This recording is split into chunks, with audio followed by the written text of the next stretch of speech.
Ibang restaurant. Did you have any reservation? No, I don't have any reservation. Okay, for how many tables did you prepare? I prepare one person only. Okay, and would you like to be seated in non-smoking area or smoking area? Non-smoking area. Okay, may I lead your way? This way po, sir. By the way, sir, I'm Mr. Coutina and we are food servant for today. May I lay your table napkin, sir? Sure.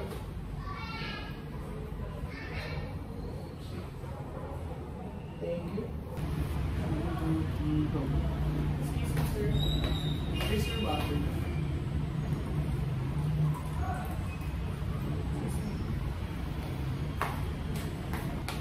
Excuse me, sir. Here's your bread. Thank you. Excuse me, sir. May I present to you our menu list? I'll be back to take your order. Excuse me.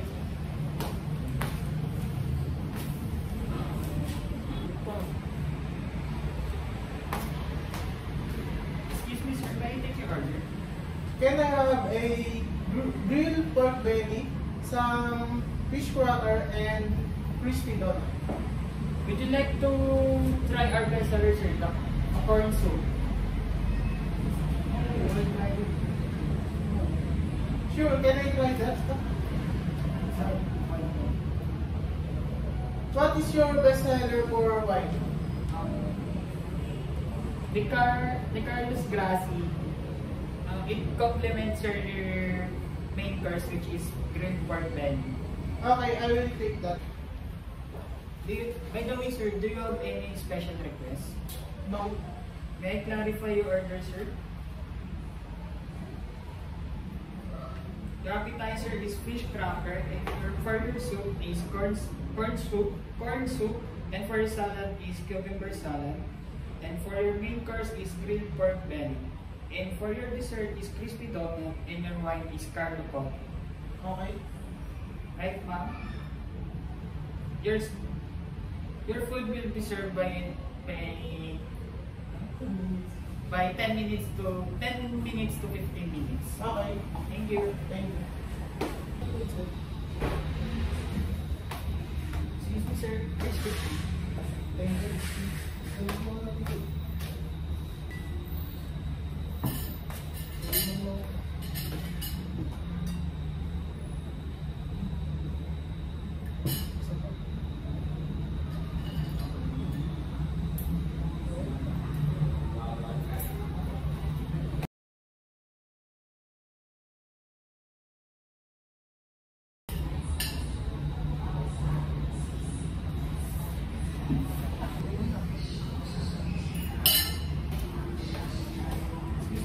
Here's your logo.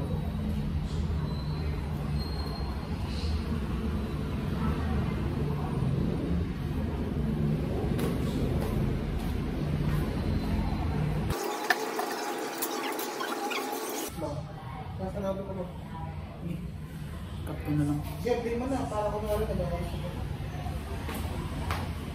Excuse me, ma'am. Ay, sir. Excuse me, sir.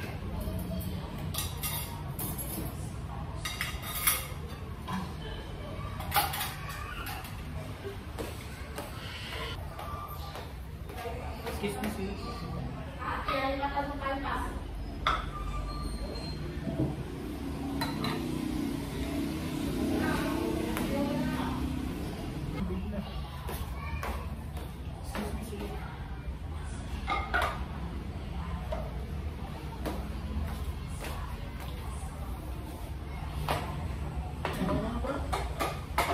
Yung ano na lang.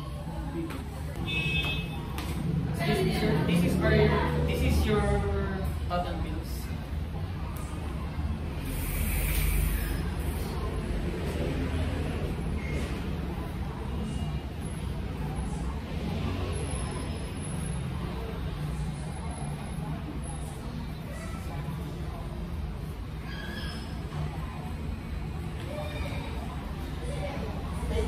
I'll be back for a moment for your change in this. Thank you. Sir, is your receipt and change?